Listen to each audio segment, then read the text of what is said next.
Bom, sejam bem-vindos. Nós vamos iniciar hoje a nossa série de entrevistas com os candidatos à Prefeitura da Estância de Atibaia para as eleições de 2024.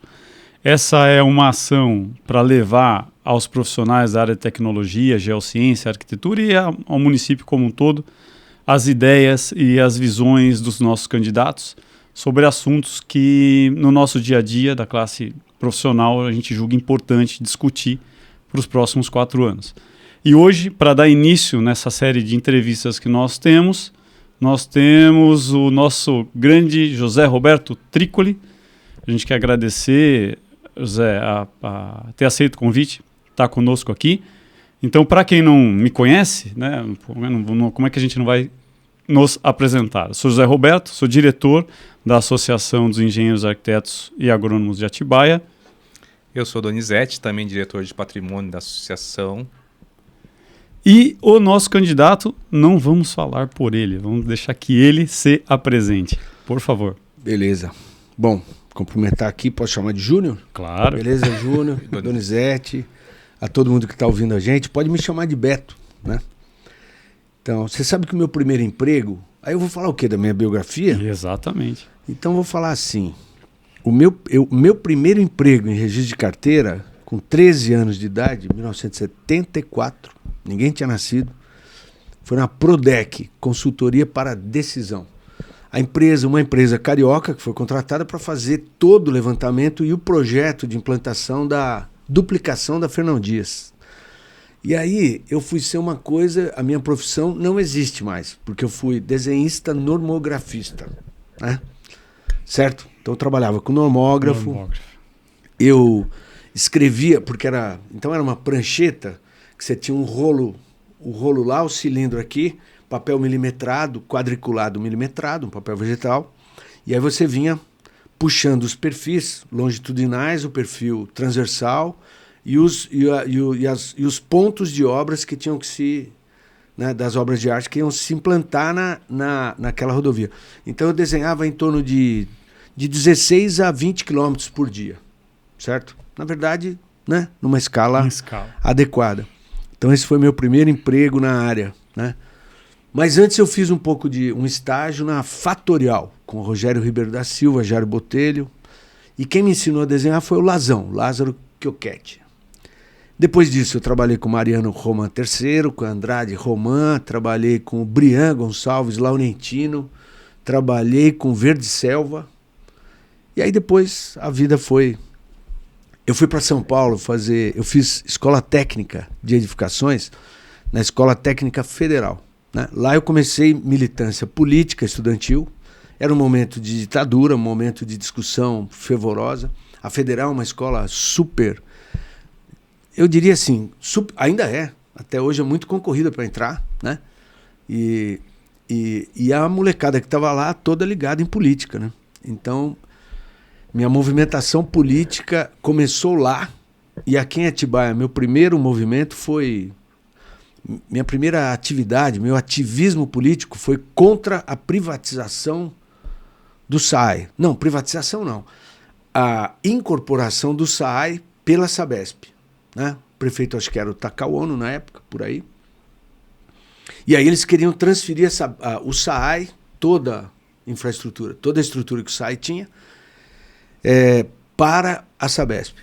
Então a gente era de uma molecada aí de 13, 14, 15, 16 anos, e a gente fazia um movimento porque a gente já defendia, né, a autonomia do município, a autonomia de gestão do município e tal. A gente já tinha perdido a Companhia Telefônica de Atibaia, tinha perdido um banco cooperativo de crédito, Atibaia tinha um banco, a gente tinha Companhia de Energia Elétrica, Atibaia tinha Companhia Municipal de Energia.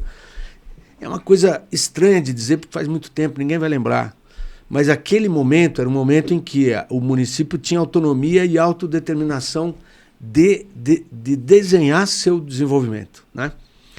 Até hoje, por exemplo, Poços de Caldas resistiu ao movimento de encampação lá pela companhia de CEMIG, né, que é a companhia de energia de Minas, e Poços de Caldas tem uma empresa de energia elétrica, ela faz toda a iluminação pública, todos os postes são embutidos no chão, né? Para quem fala que não é possível ter tecnologia brasileira, tropical, ou clima do nosso clima, né? Então, desde moleque eu estava ligado em coisas desse tipo, entendeu? Júnior, Donizete. Participei do movimento da Pedra Grande, que defendeu, tem mais de 40 anos. Participei do movimento cultural que construiu, que tentou escrever a história de Atibaia, pelo menos mais recente. Peça de teatro e tal. Movimento cultural. E também do movimento dos técnicos lá em São Paulo, a TESP, para tentar garantir o direito dos técnicos poderem atuar em conjunto com as engenharias e a arquitetura, né?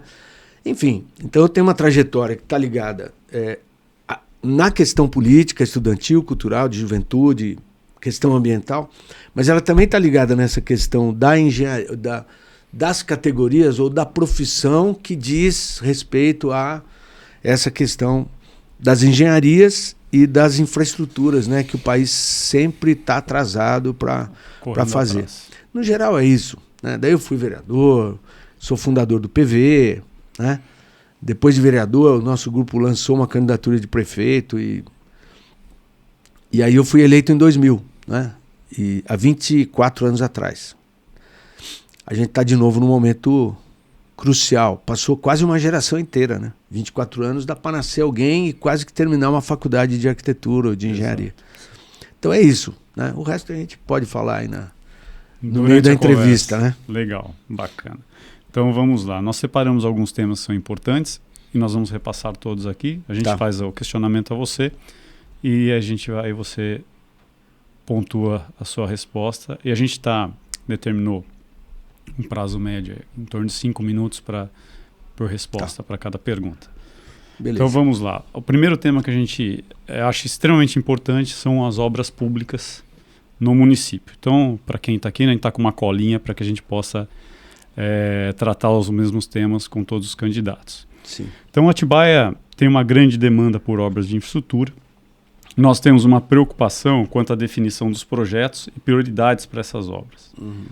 Se atendem às necessidades da cidade, se obedecem às indicações dos planos setoriais e como elas serão fiscalizadas. Como que o candidato, Beto Trícoli, pretende definir essas prioridades para eventuais obras?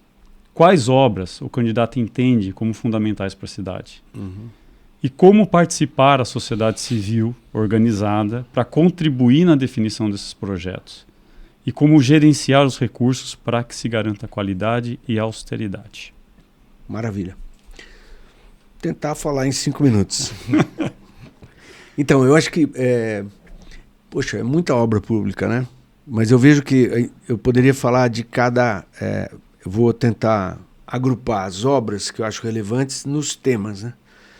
Então, na área da educação, por exemplo, eu acho que é necessário pensar um modelo de educação e como arquiteto, engenheiros, enfim, eu acredito muito na qualidade. Se você tem uma qualidade do espaço, a definição correta no território, você já é meio caminho andado para as coisas andarem bem. Quando eu fui prefeito lá atrás, antes de decidir, porque tinha fila para o segundo grau, fila, não tinha vaga, né? Muita evasão, não tinha vaga.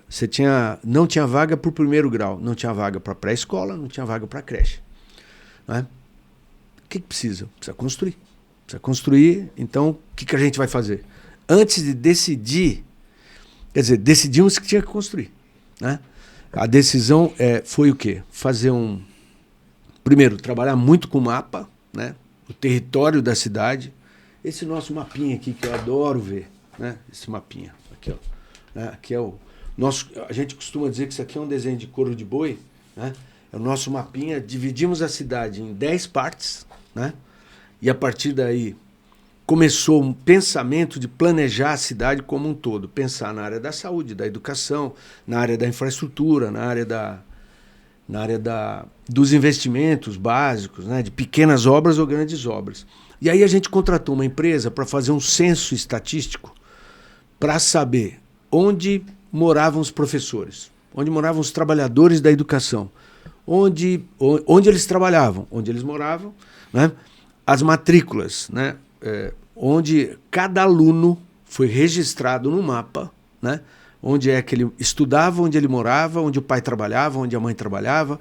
E aí cruzamos todos esses dados e falou, olha, nós precisamos de uma escola em Caetetuba. Nós precisamos de 2 escolas em Caetetuba. Nós precisamos de uma escola no Portão, uma no Tanque, uma no Maracanã, na Boa Vista, a gente precisa na Usina, a gente precisa no Alvinópolis, como é que pode fazer tudo isso? Né? E a gente então partiu para levantar onde a prefeitura tinha terrenos.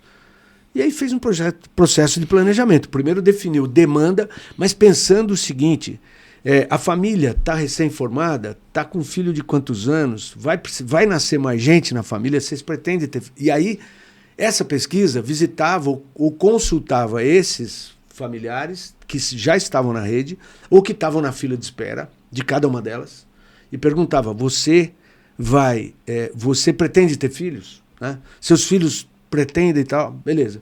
E aí desenhou um mapa. Nesse mapa a gente foi buscar. E onde a prefeitura não tinha terreno, a prefeitura comprou. Né? E disso até hoje tem terrenos comprados por nossa gestão que estão sendo construídos ou ainda não construíram. Então vale dizer o seguinte, né? Equivocadamente, por exemplo, o CIEM que foi construído aqui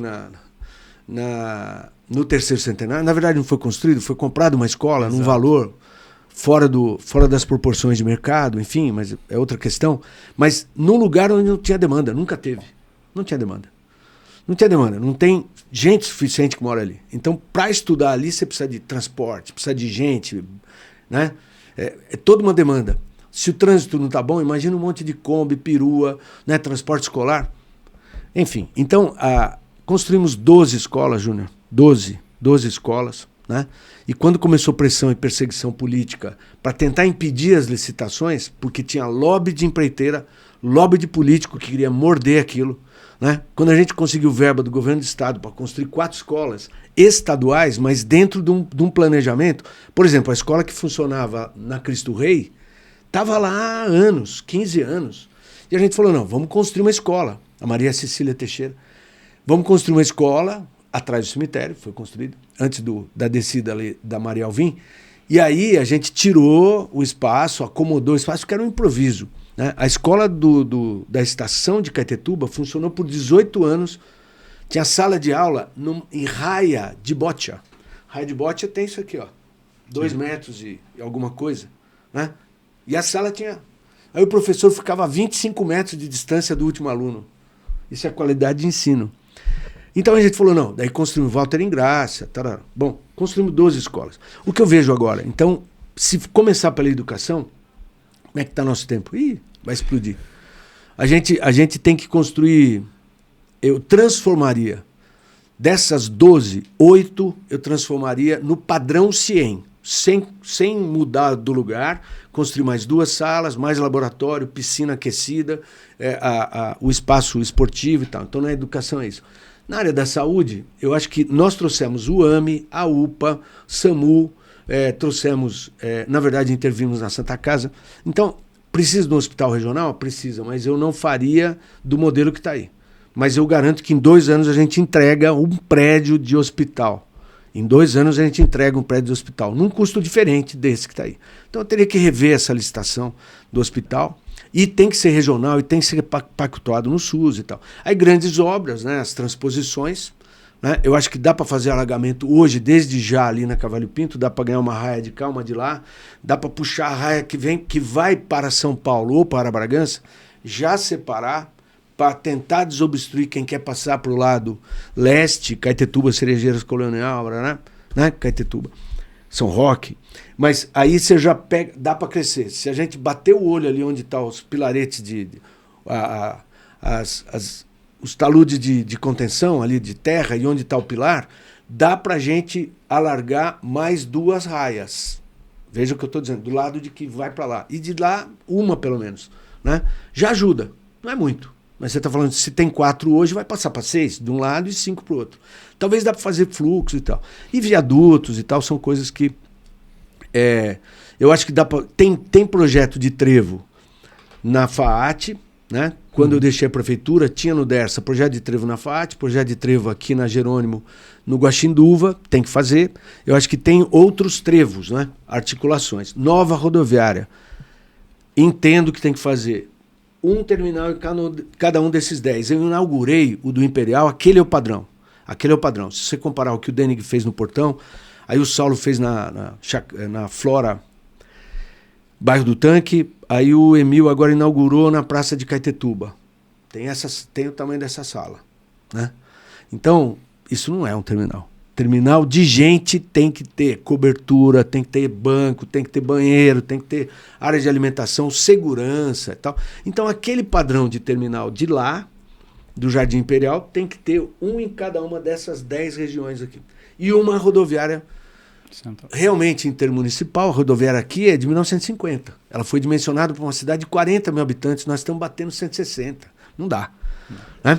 Então, tem mais. Né? Poderia falar mais, mas eu acho que já peguei pelo menos 3 pontos. Mobilidade, saúde e educação e a parte de transporte coletivo. Né?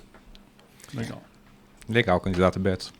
Continuando assim no tema mobilidade, a gente tem uma outra questão, né? O crescimento da cidade tem evidenciado uma necessidade de repensar a mobilidade. Né? Tá. Temos enfrentado um trânsito cada vez maior, né? Um transporte público questionável com frequência, seja pela qualidade dos serviços, seja pela disponibilidade da frota e horários. E temos uma cidade que é extremamente hostil para quem possui necessidades especiais. Mobilidade reduzida ou outras dificuldades. Como o candidato avalia o assunto e quais as diretrizes viáveis para melhorar a mobilidade e tornar a nossa cidade mais acessível? Um gancho aí. Nessas andanças que eu tenho feito na campanha, e antes até, mas é uma área que a gente tem muita preocupação, mas assim, entre o professorado, os funcionários da educação, como é que eles distinguem, tipo, quem construiu essa escola? Foi o Beto? Foi o outro prefeito? Foi aquele outro? Ah, foi o Beto, porque tem rampa. Porque tem rampa e tem acessibilidade. Nenhuma construção no meu governo foi feita sem acessibilidade. Vê o fórum, por exemplo. Quando a gente restaurou o prédio antigo do fórum, a gente tratou de eliminar as escadas de acesso e fez o rampeamento. Nenhuma atividade de atendimento público estava lá em cima, só embaixo. Tirando o auditório, mas está projetado um elevador pantográfico, aqueles que parecem antigos, mas tem uns bem moderninhos, que dá para ficar naquela caixa de escada e subir ali. Certinho. Um cadeirante, um acompanhante. Então, eu acho que assim, toda adaptação de prédio tem que passar por essa questão. Né? Não acho que, como arquiteto, não acho que ela não tem que agredir a arquitetura do prédio, mas ela tem que acomodar. Né? Então, tranquilo, né? Essa questão. E você falou da mobilidade, principalmente acessibilidade. Então, eu acho que, e transporte urbano. A questão do transporte. Então, eu acho que nessa ideia dos 10 terminais, na verdade, a gente vai retomar. Faltou falar, eu acho que talvez seja o momento agora. A gente tem que retomar todos os planos que fizemos. Eu gostaria de rever, atualizar. Mas, por exemplo, a gente teve o Plano Municipal de Transporte e Mobilidade. Existiu, foi aprovado. Ali tinha um plano de investimento, ali propunha o tipo de projeto, a tipo de prioridade. Lógico, passou 16 anos que eu saí da prefeitura, né? 12 anos que o PV saiu da prefeitura, porque a equipe continuou. Tudo bem, o Denig nem está no grupo agora, mas a equipe que trabalhou com o Denig era toda nossa, o pensamento era muito próximo. Então aquilo, vai que seja, 12 anos para cá, mudou. Então tem que atualizar, mas pegar aquele plano. Quando eu falei de 10 terminais, é porque a gente imagina que tem que centralizar. Entre os terminais tem que ter linhas circulares, tem que ter linhas de integração entre eles, conexões, né? E as bordas têm que ser alimentadas mesmo por vans, por micro-ônibus, onde puder passar na estrada, o tipo de estrada, enquanto você não dá melhor condição, né? Naquele momento já, a gente propunha que tivesse o transporte dedicado ao especial. Foi uma exigência na licitação de transporte coletivo e tinham 2 veículos, mas que você fazia um agendamento tipo Uber. Você ligava e ia buscar. Nem sei como é que está isso.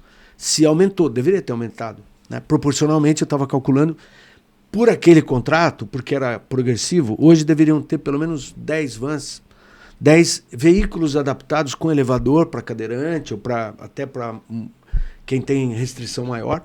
Mas então eu acho que na exigência da licitação do transporte coletivo, tem que ter o veículo dedicado, o veículo especial, né, para esse tipo de transporte.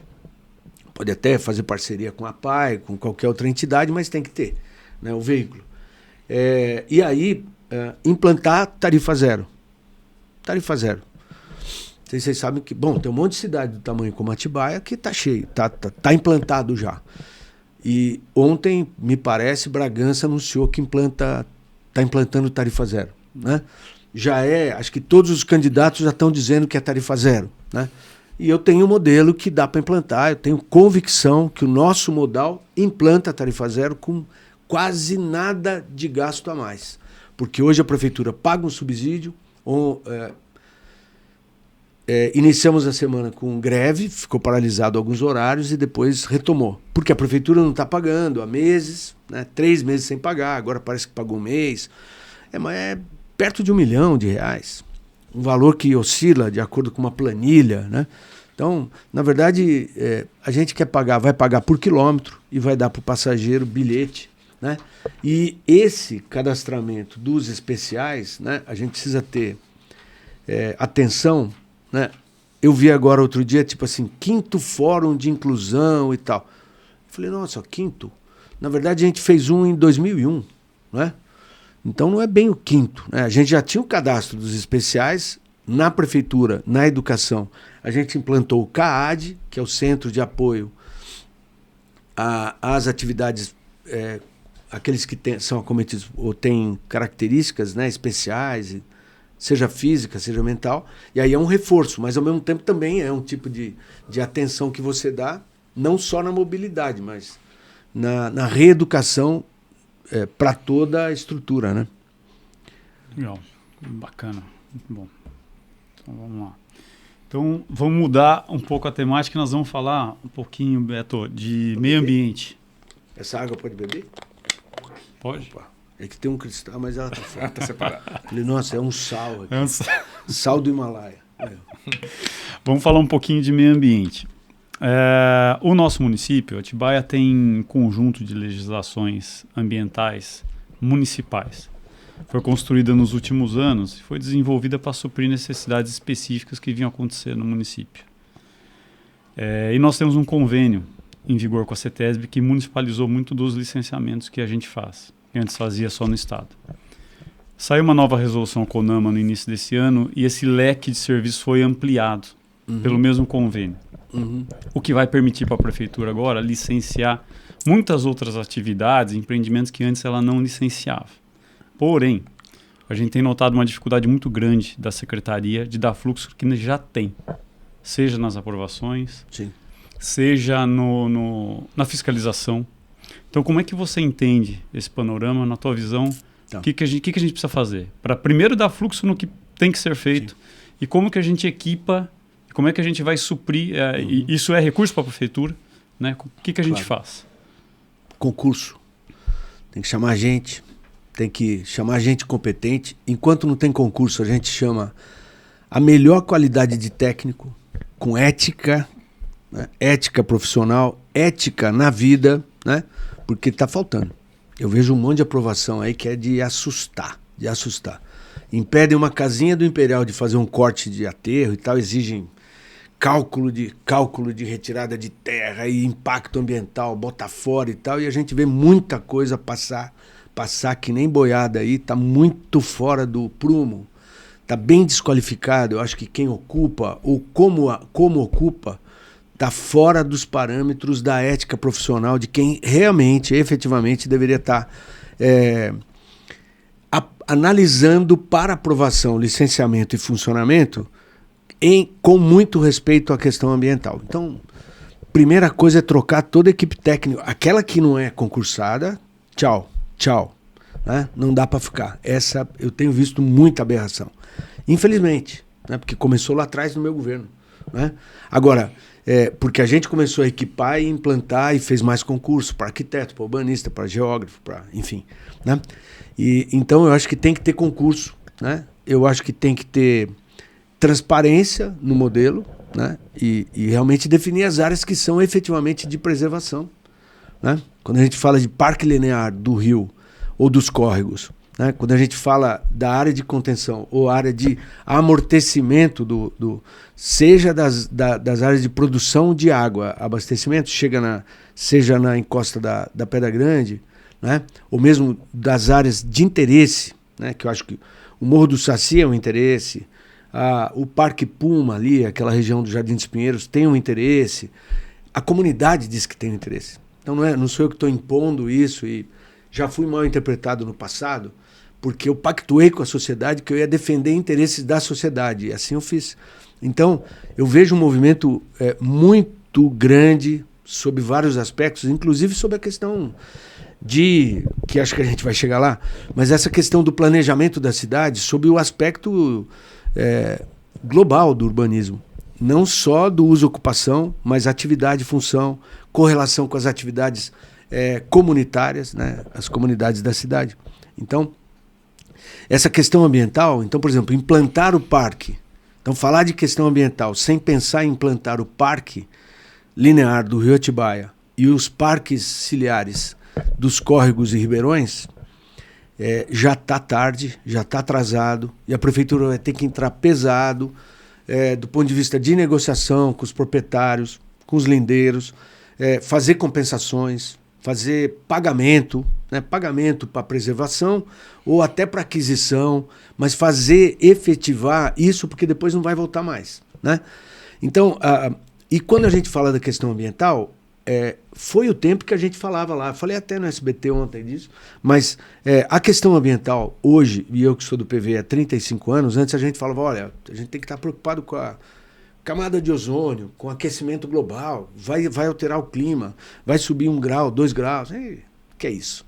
Até hoje tem gente que é negacionista das ocorrências climáticas, né? Mas acho que não dá mais para negar, que esquenta demais, esfria demais, chove demais, inunda demais, escorre demais, né? E isso tudo é o desalinho em desrespeito ao funcionamento, né, da natureza na cidade, né, da ecologia urbana e no entorno da cidade, no todo do território. Então a gente tem áreas, Atibaia é muito clara, é bem definida. Tem cidade que não, mas Atibaia está claro. A gente tem um rio, a gente tem uma área de várzea, né, a gente tem um planalto, a gente tem áreas de ocupação, dá para construir, tem espaço, né, e aí a gente tem uma montanha, né. A gente sabe o que tem que preservar. Tem cidade que é uma coisa só, né? Tem gente que tenta importar modelos, por exemplo, Rio Claro não tem disso, não sei aonde não tem disso. Cara, olha as características, né? Então, aquilo que a gente tem de mais rico e melhor é a nossa questão ambiental. Então, implantar definitivamente, quando você fala, por exemplo, para mim hoje é muito caro falar de questão ambiental, primeiro ter técnico competente, capacitado para exercer análise e aprovação de projeto ou qualquer outro tipo de empreendimento, atividade, função. Mas, por exemplo, estruturar definitivamente, por exemplo, uma área de defesa civil e combate aos eventos extremos, tem que ser uma coisa não eventual, não de voluntarismo, não daquela coisa tipo, nossa, tá pegando fogo, vamos lá. Nossa, tá inundando, vamos lá. Não, tem que ter um trabalho constante, permanente. A gente sabe que as cheias são sazonais, e algumas ocorrem a cada 18 anos, dependendo do vale, a cada 25. A gente sabe que períodos de estiagem, a gente sabe queimada, a gente sabe um monte de coisa. Então a gente já devia estar preocupado com lago de contenção, de retenção de água, de armazenamento para segurança hídrica, para combate à enchente, para evitar deslizamento ou transbordamento em áreas residenciais, tal, e tem que fazer toda uma política constante, permanente. Lá no passado, nós vamos acho que debater isso, sei lá, em outras situações, não dá para entrar agora, mas faltou já construir isso e definir no orçamento verba para isso. Então, a gente quer ter uma área específica de segurança hídrica, defesa civil, combate às questões climáticas e uma área de gestão de risco. Tem dinheiro para tudo isso? Você mesmo falou, à medida que a gente se equipa, vai entrar dinheiro, na aprovação entra dinheiro, mas também a gente tem gente que de outras esferas que já deveriam estar colaborando. Por exemplo, a Petrobras, né? O gasoduto, oleoduto, né? Naftoduto, né? Que passa por aí, né? As grandes linhas de alta tensão, tudo isso eles têm que colaborar. não só pagar imposto, pagar ISS, e alguns não estão pagando, porque eu implantei ISS no gasoduto, não sei se você sabe. Né? Em um ano a gente já estava arrecadando R$1 milhão por ano. Hoje deve ser muito mais. Mas a gente começou a cobrar ISS da Petrobras porque tem serviço passando aí. Eu não posso cobrar o mineral, o líquido mineral. Não dá, a prefeitura não pode cobrar isso. Mas ela pode cobrar pelo serviço que exerce manutenção da via, o risco e tal. Ela tem que estruturar a Defesa Civil. Então você fala o seguinte, pô, não vai ter grana para tudo isso. Não é a gente, não. Nós vamos atrás de Petrobras e das grandes, dos linhões de energia que estão passando por aí. Né? Você vai na divisa ali aqui na região Boa Vista. Da Boa Vista, aquela região ali, chamaria até se não é bem Morro Grande, mas enfim, ali tem uma produção de uma geradora, subestação, que está causando um transtorno grande. E do ponto de vista ambiental. Ele tem que não só reduzir o impacto, né, de quem mora naquela região, mas tem que pagar por isso. E nós vamos cobrar. Então, eu acho que assim, a gente não tem medo. Quando foram fazer eu queria lembrar antes do... Bateu, né? Os 5 já. Mas só um detalhe. A usina... o rio Jundiaí nasce em Atibaia. Né? Jundiaizinho. Jundiaí Mirim.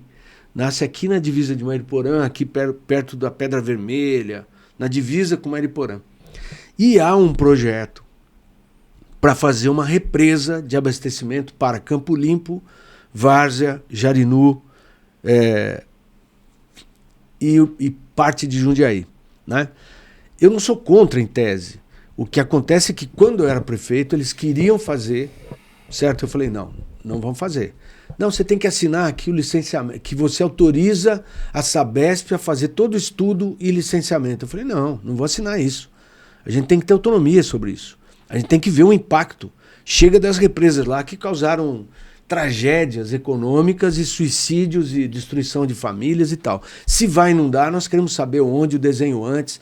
É um monte de produtor, tem mais de 200 produtores naquela região ali, do Iara, Campininha, aquela região do Caiçara, não é? Da própria região do Jundiaí Mirim. Então, a gente na época, a Sabesp questionou, e veio uns bamba lá, gente bem grande, fala assim, vocês não têm capacidade técnica. Eu falei assim, ponha o perfil profissiográfico que você quer do técnico que vai aprovar e licenciar isso. E eu vou contratar. Não, mas vocês não têm, eu vou contratar, eu quero saber. Mas antes, o que eu fiz? Chamei uma audiência pública, reunimos 200 produtores, e até hoje eles não tiveram cara de encarar. Por quê? Se forem fazer, vão indenizar. Mas eu quero dizer com isso que já desde aquele momento eu não abri mão, e como gerentão da cidade e gestor da cidade, a gente não pode abrir mão, não é ruim municipalizar a questão ambiental, mas a gente não pode abrir mão de assumir a responsabilidade. Lógico. Com alta competência. Sim. É isso que eu quero dizer. Isso. Ok. Então vamos, essa que a gente estourou um pouquinho o prazo, vamos anotar, porque a gente repassa isso depois no total. Tá. Candidato Beto, a SAAI, autarquia municipal, tem sido bastante questionada pela população quanto à qualidade do serviço prestado. Uhum. Se nota algumas obras de extensão de rede e afastamento de esgoto sendo realizadas, mas que são tocadas pelo saneamento ambiental, que é uma PPP. Né, do esgoto. Verificamos que algumas obras pontuais no abastecimento, muitas realizadas por contrapartida da iniciativa privada, para mitigação de impactos oriundos dos empreendimentos licenciados, loteamentos, prédios e tudo mais. Não vemos, porém, um grande projeto de iniciativa da SAAI para a modernização da rede, controle e diminuição de perdas, por exemplo. Temos uma ETA que está em construção há praticamente 10 anos, né, e não se termina. Temos observado outros municípios se utilizando de verbas do Comitê de Bacias, como por exemplo o PCJ, né, para melhorar suas posições quanto ao saneamento. Mas temos uma estagnação por parte da SAAI Atibaia, que juntamente com outras deficiências não tão latentes, provocou o endurecimento nos índices urbanísticos na revisão do plano diretor e provocará os mesmos resultados na revisão da lei de uso e ocupação do solo. Qual avaliação o candidato faz da atuação e gestão da SAAI Atibaia E como podemos melhorar o desempenho e produtividade da autarquia? Quantos minutos eu tenho para essa? A gente vai. Eu vou dizer uma coisa. Eu estava no estacionamento aqui. Vou tentar falar em 4. Para ir ganhando, cortando tempo. Estava subindo aqui. Eu encontrei no estacionamento uma pessoa que trabalhou na minha gestão no SAI. E ela trabalhou no controle financeiro. E eu perguntei então, Marcinha, por favor, diga para mim, a gente deixou dívida no SAI? E ela falou assim, não, Beto. A gente, na época, foi quando transformou o SAI de autarquia para empresa pública, né? E a gente deixou dinheiro em caixa e uma verba e uma quantia separada, porque tinha uma discussão jurídica se aquela nova empresa pagaria imposto ou não. Tá? A gente deixou o provimento. E de tudo que era arrecadado, a gente separava um pedacinho. Eu falei, é isso que eu queria ouvir. Então quer dizer que nosso governo, né, PV, deixou o caixa do SAI saneado, com dinheiro em caixa, provisionado para pagar impostos. E por que não pagou? Não pagou porque tinha uma briga na justiça para tentar não pagar. Mas estava provisionado. Isso é importante saber, né? Porque só brigar e ir gastando. E o que aconteceu? Começou o erro aí. Quando assumiu há 12 anos atrás, então, um novo modelo, né, que é esse que aí está, parou de pagar e parou de guardar e gastou reserva. Foi isso que aconteceu para começar de errado, né? Aí a PPP começou ali. Você pode falar, não, foi o PV, foi o DENIG e tal. Não, o DENIG, coitado, ficou lá 4 anos tentando aprovar a PPP e não aprovou. O Saulo estava eleito prefeito, foi quando aprovaram a PPP, foi quando assinou o contrato. Eu vou chutar dia 18 de dezembro de 2012, né? Mas pode ter sido 19, 15, qualquer coisa assim. Mas era já no mês de dezembro, o Saulo já estava eleito. Ele estava na mesa de assinatura acompanhando, até porque ele era da Câmara, vereador. Então, esse modelo de PPP foi ajustado para este mandato de 12 anos que aí está, né? Não dá para dizer diferente. Se disser, porque não mudou, não trocou, né? O pessoal que estava lá continua. Inclusive, enfim, tudo que é área, né? Advocacia, né, tal. Mesmo pessoal. Volto a dizer. Então, eu quero dizer assim. Então, atitude imediata, troca tudo, né? Tem que fazer auditoria, não vamos entrar nessa. Mas vamos pegar realmente o que está planejado, o que está pago por dentro desse contrato de PPP, o que ele já devia ter feito, está cumprindo, não está cumprindo. Tem que rever esse modelo. Porque passa 10 anos e ele não entrega, está errado, né? Já devia ter ou desfeito o contrato, não dá para aceitar em 10 anos não fazer. Tenho peito de fazer, tenho cara de fazer, tenho competência para fazer, já demonstrei que eu sei fazer. Por quê? Vou dizer. Quando eu entrei na prefeitura, não interessa como estava. Interessa que tinha gente que queria vender. Interessa que tinha, não tem carro, essa prefeitura não tem dinheiro, né? Em 2 anos a gente puxou o freio, resolveu a questão de cobranças, a gente guardou dinheiro, 50%, para começar a construir uma estação de tratamento de esgoto. Então a gente começou, e existia um programa que ainda não era Lula, era Fernando Henrique, chamava PRODES, que era um programa de desenvolvimento para esgotamento sanitário, que era o seguinte, eu financio metade da obra, você paga metade e o governo federal paga metade. Como que a gente vai te devolver, vai te pagar? A hora que estiver funcionando por litro tratado. Cara, devia ser tudo assim. Né? Porque o que tem de açude, um monte de obra parada, você pega a obra, começa, para no meio e tal, larga tudo e não produz, não tem qualidade. Não, então, o que aconteceu? Em 2004, certo? Eu estava inaugurando, certo? Inaugurando a primeira estação de tratamento de esgoto. Em 2 anos a gente fez o SAI guardar dinheiro, pegar metade que garantiu em financiamento e a gente acelerou e entregou em 2 anos a obra. 2 anos a gente construiu a estação de tratamento de esgoto modular, inicialmente para 40 mil habitantes e depois, ao final de 8 anos, eram 60 mil habitantes. 60... exatamente, acho que era mais ou menos isso. 60% do coletado, acho que é um número assim. Mas enfim, era do 0 para 62, né? Qual é o segredo disso? É controlar gasto internamente, né? É ver o que entra, ajustar as tarifas do jeito certo, não desperdiçar, não fazer, né, grandes... E planejar crescer mais do que a própria cidade cresce. Então, naquela época, crescia de 1,5 a 2, a gente projetou o SAI, vai crescer 5% ao ano. O que é crescer 5% ao ano? É ampliando clientes, né? Fornecendo mais água, captando mais, né? E ampliando o serviço, né? E aí a gente passou o lixo para o SAI, que não tinha gestão, era uma coisa solta, terceirizada, fazia um samba do crioulo doido. Aliás, é um termo que a gente não devia usar, mas era um samba doido de um sambista qualquer, que na verdade é o seguinte, a balança ficava a 2 quilômetros, 1,5 quilômetros de distância do lixão. E era lixão, né? Era lixão. Então, captava lixo, pesava aqui embaixo no estoril, e aí ia lá desovar no lixão, que não tinha entrada, não tinha saída, não tinha cerca, não tinha nada. Então, quando a gente pôs o SAI e implantou, trouxe gente especialista de lixo, de saneamento e de resíduos sólidos, né, para fazer o projeto de implantação. Gabriela era o nome dela, que foi assistente da Coordenadoria de Saneamento do Estado de São Paulo. Não sei se vocês sabem, já fui presidente do Comitê de Bacias 2 vezes, do PCJ, né?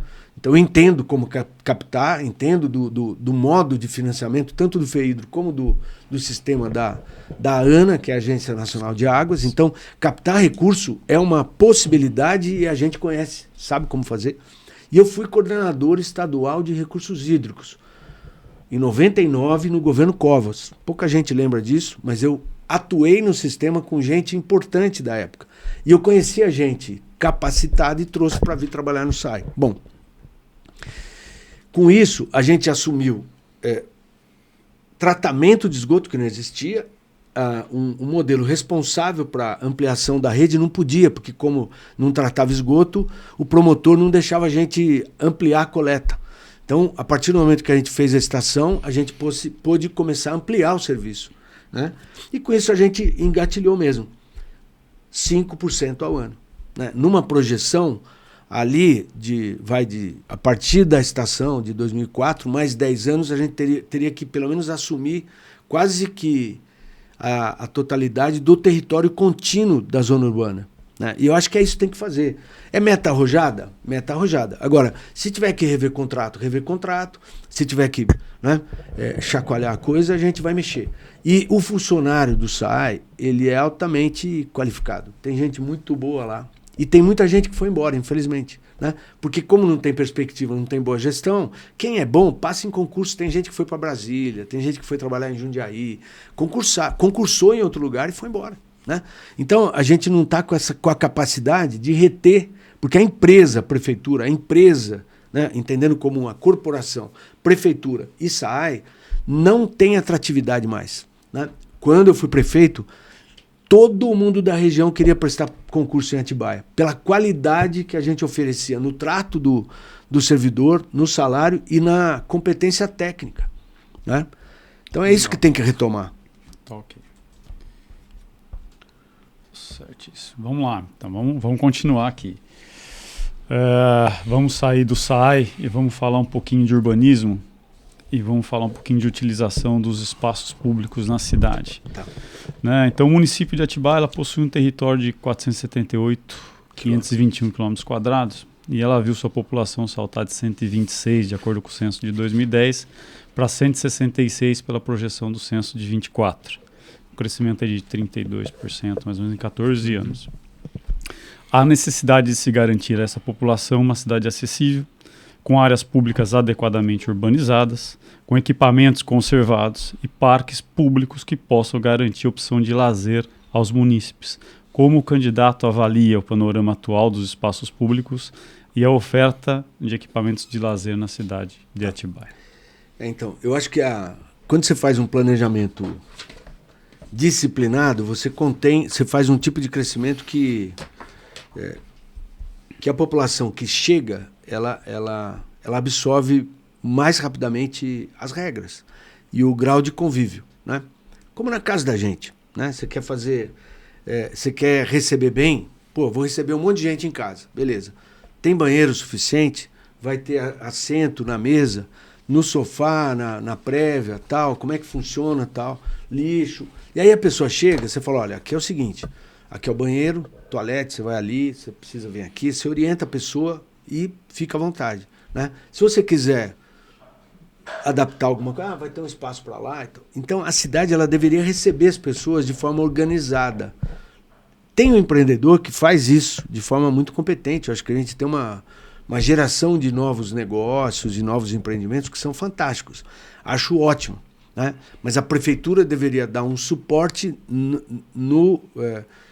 em complemento a isso, né? Mas garantindo que a gente, tendo nossa identidade, nosso modo de vida, nossa característica, nossa essência, a gente deveria ter quase que um comitê de recepção para essas pessoas. É o que eu imagino. Novo empresário, a mesma coisa. Quando a gente tinha a Casa do Empreendedor, era para isso, né? Não precisa ter esse nome agora.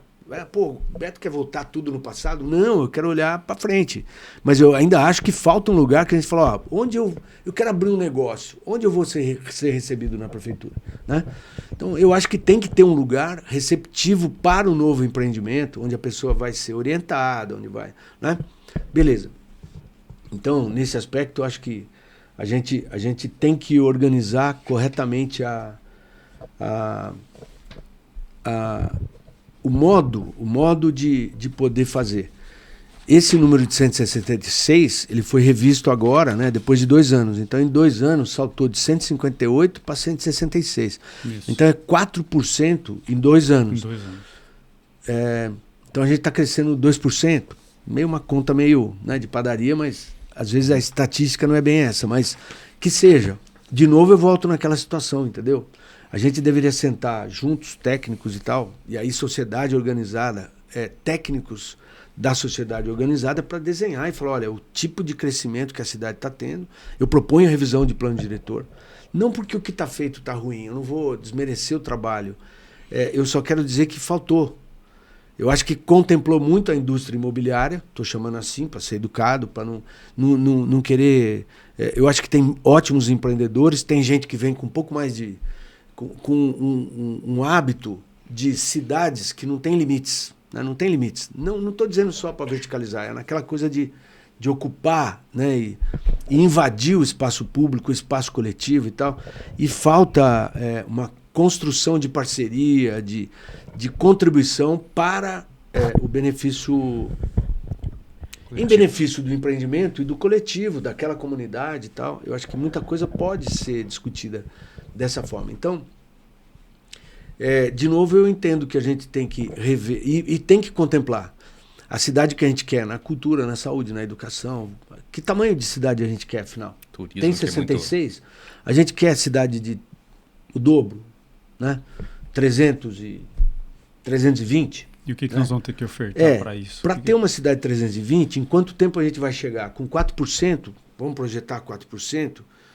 Porque acelerou por causa da pandemia, enfim, vamos buscar esses elementos. A cidade tem mais vocação.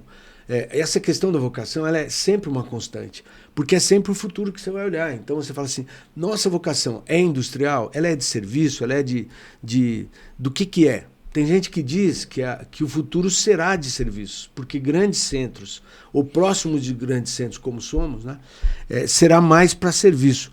Eu sempre acho que a gente devia pensar em todas as atividades e desenhar a cidade com nichos de oportunidades para todas as coisas.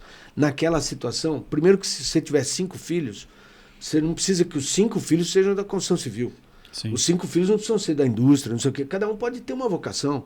Pô, se você quer pensar a cidade do futuro e que nossos filhos fiquem aqui, a gente tem que abrir, né? Então tem mesmo que ter incubação ou incubadoras de alta tecnologia, de serviço de alta tecnologia, né, para concorrer com essas fintechs e tal, que são essas grandes incorporadoras, né, de tecnologia que vem engolindo todo mundo. Não, a gente devia estar desenvolvendo nossos modelos. Mas a nossa agricultura ela pode ser mais especial, né? De qualidade. O nosso comércio pode ser elaborado.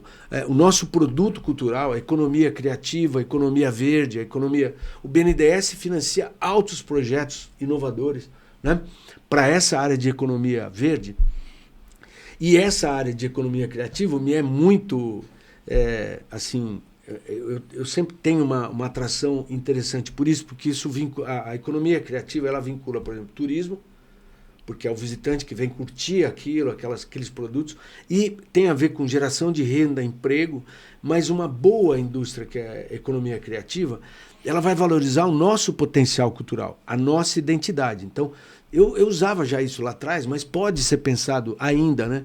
Por exemplo, o que aconteceu com o Olodum, em Salvador, que coincidiu com o plano diretor de potencialização daquela arquitetura, aquela riqueza cultural, né? Com aquele Afoxé, Filhos de Gandhi, é tudo na mesma época. Né? Então você fala assim, não, você está falando de um negócio muito antigo, mas é que aquele é um exemplo distante para você entender como Salvador se reencontrou para redesenhar a economia dela, no turismo, na economia, na cultura.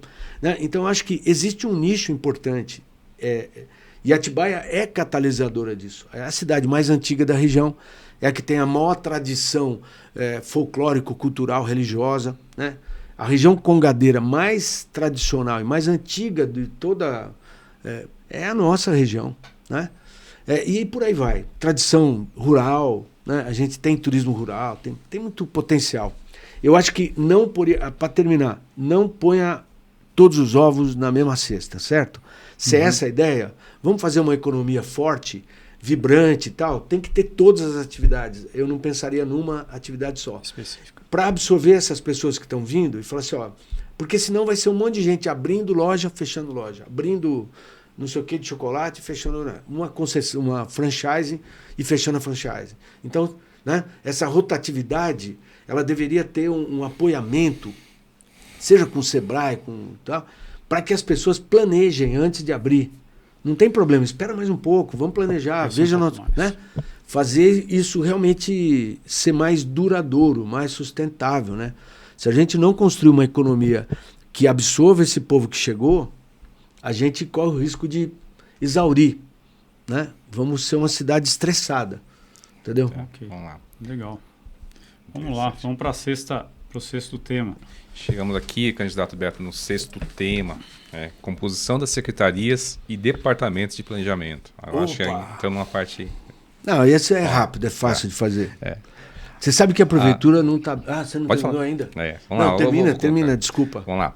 A Associação de Engenheiros e Arquitetos e Agrônomos de Atibaia e Região é sempre favorável ao preenchimento das secretarias com quadros técnicos, a começar dos seus secretários.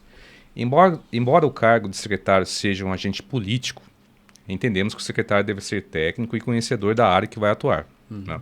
Participando dos fóruns de políticas públicas realizados pelo CREA São Paulo, observamos que municípios menores que Atibaia têm se preocupado em formatar diretorias ou coordenadorias de planejamento, onde uma equipe técnica desenvolve projetos e planejamentos a médio e longo prazo, o que tem permitido a estas cidades terem diretrizes claras para as obras e melhorias, conseguindo assim recursos para esses projetos.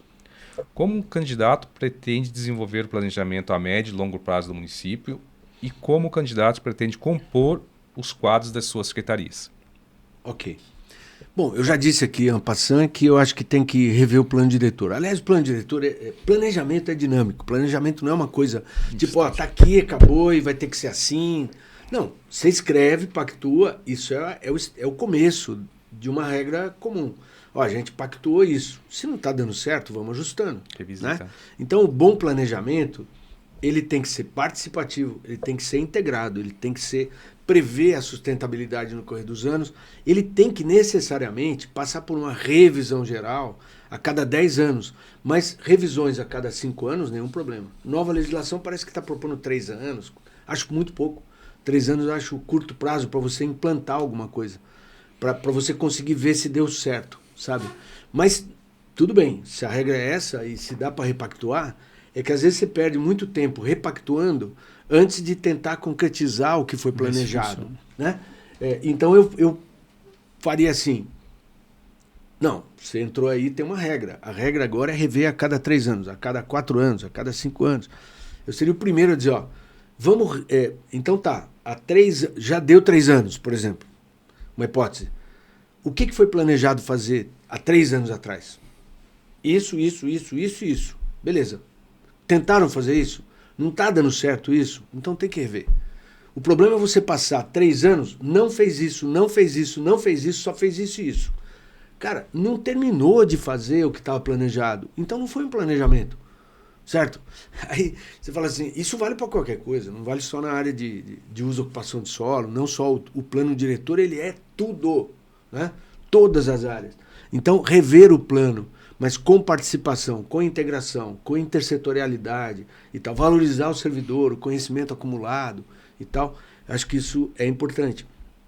Então, não é rasgar o que foi feito, não é desprestigiar e tal, mas há um equívoco. Se você só discutir o uso e ocupação e só a indústria de construção, a indústria imobiliária, faltou discutir se nesse desenho que surgiu do uso e ocupação de solo, se está valorizando, por exemplo, as áreas de interesse e a previsibilidade de que onde vai ter que ter o equipamento de saúde, qual é o grau. Primeira, é preventivo, médico de família, ele é pequena complexidade, média complexidade, alta complexidade, um hospital hiper-regional de grandes... Né? Então, saúde, educação, equipamento social, esportivo, de lazer, essas áreas de segurança que eu falei, de defesa civil e contenções e tal. O parque, tem um parque, está definido o parque. No parque tem pátio para receber resíduo, embalagem, tem área de poda, tem que prever tudo. Então, a cidade deveria, mesmo do ponto de vista do uso do território, ela deveria ter previsto tudo, não só as condições para a indústria imobiliária. É para as atividades no conjunto de tudo, que envolve todas as outras atividades. É complexo, mas é isso. Planejamento urbano é isso. Urbanismo é isso. Então, e não é simples, mas não vai travar nada, não deve travar nada. O que está aprovado continua, tem que realizar e analisar os impactos, o tipo de o que está trazendo, né? De positivo e negativo, dá para corrigir, dá para a prefeitura ir lá, fazer uma correria, vamos já prever isso, fazer aquilo. Né? E aí, nesse caso, né, qualificar, mas não é qualificar. Eu diria até diferente. Eu gosto muito de todo mundo da prefeitura, mesmo.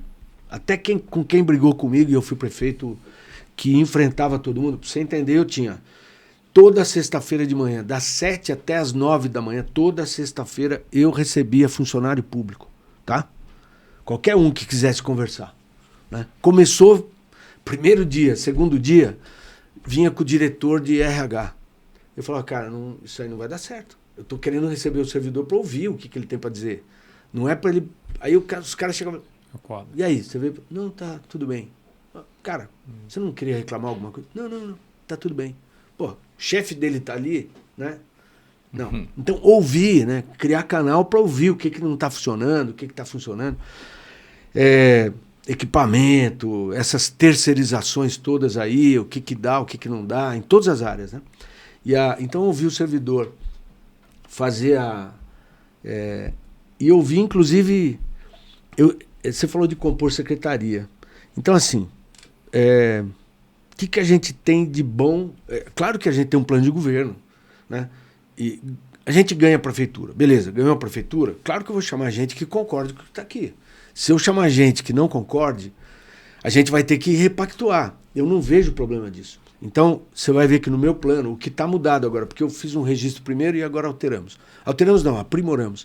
Porque a gente ouviu toda a nossa base de pré-candidatos a vereadores, são 12 candidaturas, mas envolve 36 pessoas.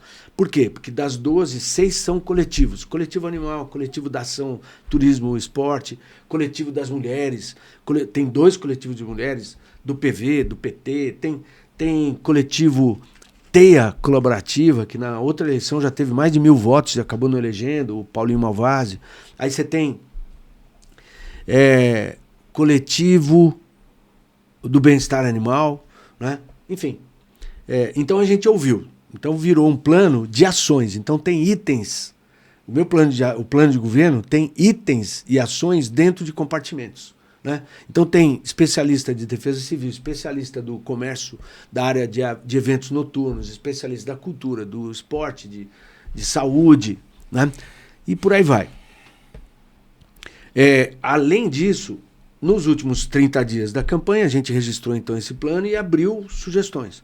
Então, até a véspera da eleição, a gente vai estar ouvindo as sugestões para poder acatar e ajustar no plano. Beleza. Vencemos as eleições, ato contínuo a gente convida todo mundo que quiser discutir o plano para ver a execuibilidade dele, para ver se o que está proposto realmente dá para fazer ou não, não é? O que é 3 meses, o que é 6 meses, o que é 1 ano de governo, o que é 2 anos, 3 anos, 4 anos. A gente vai jogar num cronograma. Eu já fiz isso antes, deu certo, porque a gente realizou coisa pra caramba, né? Mas eu acredito nesse tipo de repactuação. Não é porque a gente ganha eleição com um grupo, né, que você vai continuar governando com esse grupo. Pô, vai eleger vereador de tudo que é lado, né? Talvez o meu grupo seja o que menos vai eleger vereador. Até porque a nossa candidatura é a que, tirando uma candidatura que é menor, né, menor número de vereadores apoiando um plano como este, é o nosso. Mas todo mundo apoia mesmo, e todo mundo construiu isso. Então, aí tem que chamar os vereadores eleitos e tem que chamar as entidades, né, e ouvir. 3 áreas, eu tenho um compromisso serésimo de ouvir o servidor. A área de educação, a área de saúde, a área de segurança pública. Antes de escolher secretário ou secretária, eu quero ouvir os servidores, porque eles são bons no que eles fazem. A estruturação de carreira nessas 3 áreas, ela é muito bem definida. Você tem o SUS, né? Mesmo a área de desenvolvimento social, a gente vai ouvir, mas no atrevimento de fazer, de consultar para eleger, se estiver dando o quadro da prefeitura na área de educação, na área de saúde, na área de segurança, gente competente que concorde com o plano que a gente quer desenvolver, eu vou chamar, né? E vamos saber valorizar, até porque a situação da prefeitura está tão ruim, do ponto de vista financeiro, está tão desalinhada, haja vista aí a greve do ônibus, não sei se vai dar 13º correto. Fazer uma pergunta aqui, vai ter cesta básica de Natal, né? Será? Será que vai ter condição de fechar as contas corretamente? Então a gente vai ter que dar uma segurada. A gente vai ter que contar com o servidor. Então, o que der para aproveitar do quadro da prefeitura, a gente vai aproveitar desde já. Se tiver que trazer gente de fora, a gente traz, mas tem que ter competência. Preferencialmente de Atibaia, sabe? Me agrada muito essa coisa da gente ter alguém que você fala assim, não, o secretário lá, porra, mora aqui, ó, né? Porra, o cara fez uma bobagem, para não falar palavrão aqui. Cara, vamos lá, cara. Vai na casa dele. Pega ele no supermercado, pega ele não sei o que e tal. Pô, a gente tá numa situação, mais da metade do secretariado, eu não sei. Ah, não, aquela dá. Aí você fala a cidade que a pessoa vê. Aquela pessoa é de Guarulhos. Ah, aquela pessoa é de não sei aonde. Ah, aquilo é de sei lá que cidade. Entendeu? Um monte de secretário que você nunca ouviu falar, não tem qual o grau de compromisso deles com o pacto feito na sociedade. Então você pergunta, quem que você vai escolher? Eu vou escolher os melhores. Eu já fiz isso antes, né? Quem é o melhor cara para fazer gestão disso? Nós vamos atrás. Ah, pensa um pouco diferente. Ah, ele é meio para a direita, meio para a esquerda, meio isso, meio aquilo. Não tenho dificuldade nenhuma de fazer isso. Já demonstrei antes, né? Continuo do mesmo jeito, no mesmo lugar, no mesmo partido. Tô do mesmo lado, eu não mudei, tá? Bacana. Aí a gente encerra aqui as temáticas que nós separamos. Estamos aqui com 1 hora praticamente, né, de programa. A gente vai que agradecer a sua presença, Beto. É importante que o candidato que você aqui hoje exponha, né, dê a sua visão sobre os temas que nós separamos, e a gente quer deixar um tempo para ti agora, mas eu não posso ser longo. Vamos tentar pactuar aqui,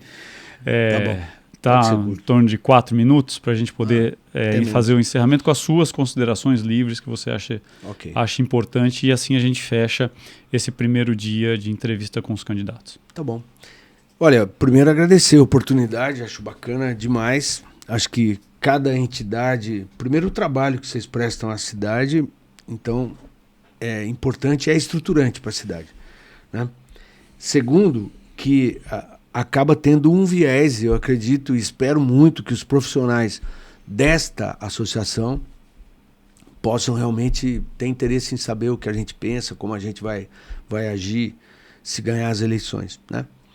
Nesse sentido, eu diria assim, eu fui o último a decidir ser candidato, preferia não ser candidato. Não vou entrar na discussão de conjunturas políticas, mas assim, muito do que eu planejei que deveria ter sido feito, ou coisas que naquele momento construiu bases para um planejamento sustentável, continuado, seja na área de educação, na área de saúde e tal, metade não foi feita. Tá? Metade não foi feita. Isso é sério dizer. Né? Mas eu te digo que metade não foi feito. Se o debate, no transcorrer até o final da eleição, tiver espaço para os debates serem colocados dessa forma, né? Então, de fato, se a cidade tivesse acompanhado e tivesse concluído uma série de situações, eu nem precisaria voltar. Mas eu vejo que, para enfrentar, às vezes, algumas situações, talvez eu seja que tem mais liberdade, competência, experiência e condição de fazer o enfrentamento para fazer as mudanças reais para o caminho certo. Né? Porque mudança você pode mudar, mas aí você pode ir para uma aventura. Né? Compromisso com Atibaia, compromisso com a população, com a nossa identidade. Tenho, sim, críticas severas com gente que vem querer usurpar a cidade, querer tirar a capacidade da cidade com autonomia, se desenvolver. Né? A gente quase perdeu o ETEC por interferência de políticos da região que eram contra, queriam que fosse tudo para Bragança. O AME está aqui em Atibaia porque a gente peitou, porque não era para ter vindo aqui. Né? Enfim, e tantas outras coisas. Né? Então eu acho que eu sou candidato mesmo, né? E vou até o fim. Né? Para fazer o debate certo, e espero que você possa analisar, comparar, pesquisar as propostas, mas também pega o histórico, pega a trajetória, pega o grau de fidelidade, de coerência, de retidão. Né? Eu sou o mesmo Beto, no mesmo lugar, do mesmo jeito. Né? Só que com a diferença que eu tenho mais experiência, mais responsabilidades, porque eu tenho filhos, tenho neto, né? Coisa que a família cresceu e eu quero deixar a nossa cidade melhor ainda. Então é nesse sentido que eu agradeço a oportunidade e que vocês possam comparar e decidir, né? É isso. Legal. E por parte da associação, uma mensagem que nós passaremos a todos, nós estamos aqui à disposição para poder auxiliar o administrador da cidade a partir do ano que vem. Maravilha. Sempre pensando na área técnica e no melhor para a cidade, sustentabilidade da cidade. Valeu, Donizete? É isso mesmo. Exato, obrigado mais uma vez pela sua presença, pelas suas colocações.